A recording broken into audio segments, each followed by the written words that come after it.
Okay, the third question we are going to look at is what are types of discontinuities? And in 1.4 we call them removable and non-removable discontinuities. Okay, so a removable discontinuity is a discontinuity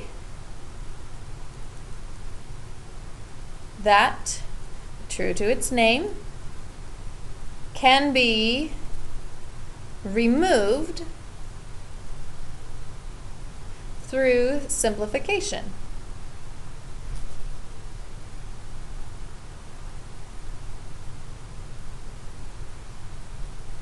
In 1.5, we throw in two other names for removable versus non-removable.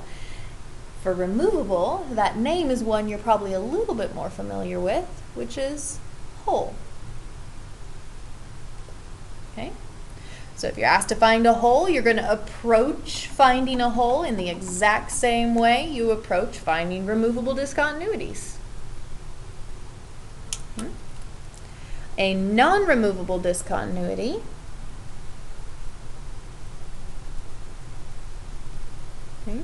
is a discontinuity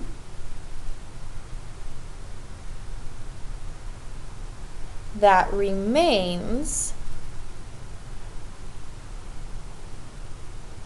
after simplification.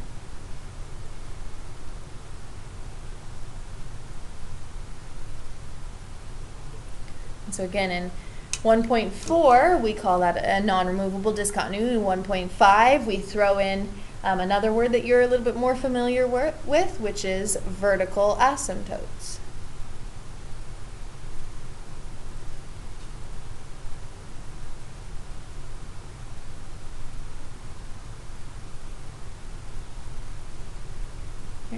So if you're asked to find a vertical asymptote, you're going to approach it the same way you would a non-removable function, which is you're going to try to find a place where the denominator equals 0 so that it does not remain after simplification. And if that happens, then that would be a vertical asymptote. So example 5 in the previous video was this one, and if you notice, we actually have an example of both of these. We identified two discontinuities, -2 and -3, but now -2 I could have simplified, right? This could potentially go away. And so while -2 is still a discontinuity, it still makes the denominator equal 0, this is an example of a removable discontinuity, or a whole. And x equals -3, despite the fact that I've simplified, this is still part of my denominator that has not gone away through simplification. And so x equals -3 is a non-removable discontinuity, or a vertical asymptote. Okay.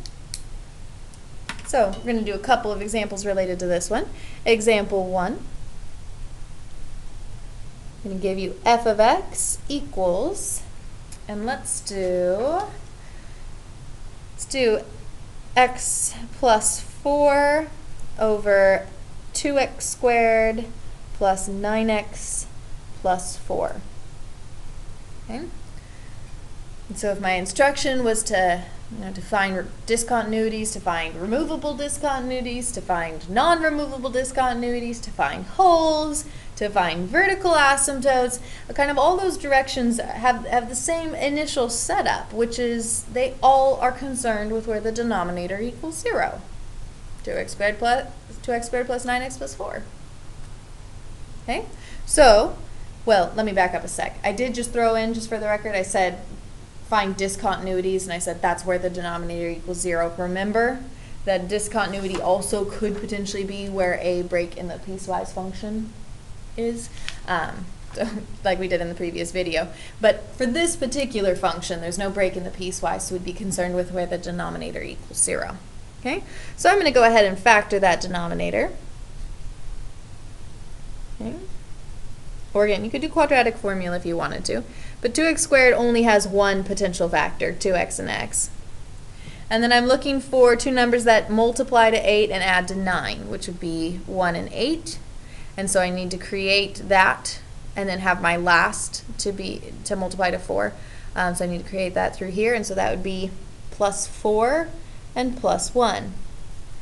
Because then I have the 4 by doing 1 times 4, and I have the 9 by doing 2 times 4, which is that 8, and 1 times 1, which is the 1, and 8 and 1 make 9. And so in this case, I have two discontinuities. I have one at, let me slide this up. I have one at x equals -4, which is a removable discontinuity, because notice I could simplify it away.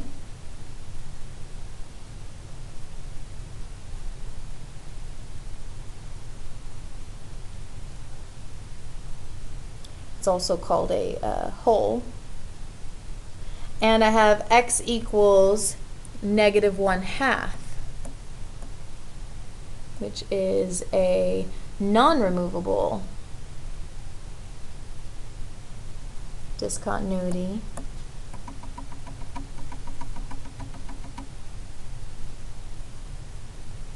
Or a vertical asymptote.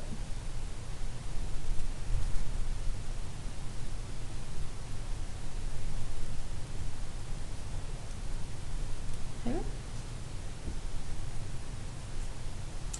So we're going to do, or I'm going to do 2 more. My recommendation would be for one or both of them to pause the video, do it yourself, restart the video when you're ready to either check your answer or if you get stuck. Okay, but example 2, we are going to do f of x equals, and let's do x plus 5 over, and we will do x squared minus 3x minus 10. Okay, give this one a shot.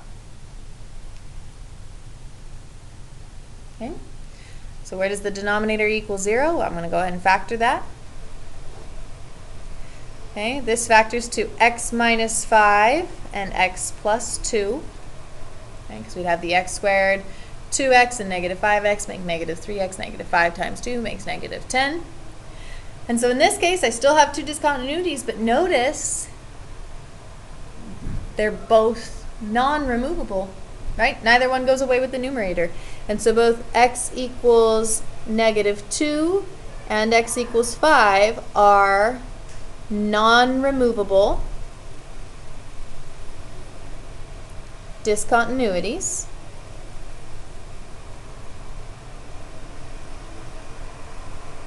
Or vertical asymptotes.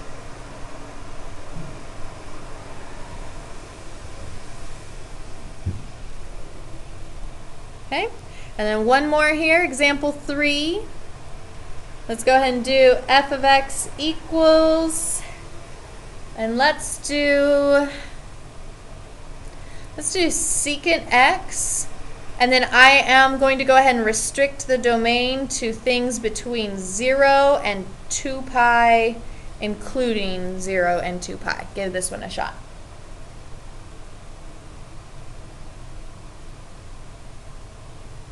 Okay, so this one, I don't actually see my denominator initially, but it is there, right? F of x equals secant x is the same thing as f of x equals 1 over cosine x. And so then the question is, well, what would make cosine x equal 0? So I've restricted our domain between 0 and 2 pi, so let me go ahead and put our axes angles in so that we can have them to reference for those who maybe are not quite so comfortable with the unit circle. Okay, but where would cosine x equal 0? Remember alphabetical order, so cosine sine, cosine sine, cosine sine, cosine sine. Cosine x would equal 0 at pi over 2 and 3 pi over 2. And they are both non-removable discontinuities. There's no way to simplify that, right? X equals pi over 2 and 3 pi over 2 are non-removable discontinuities.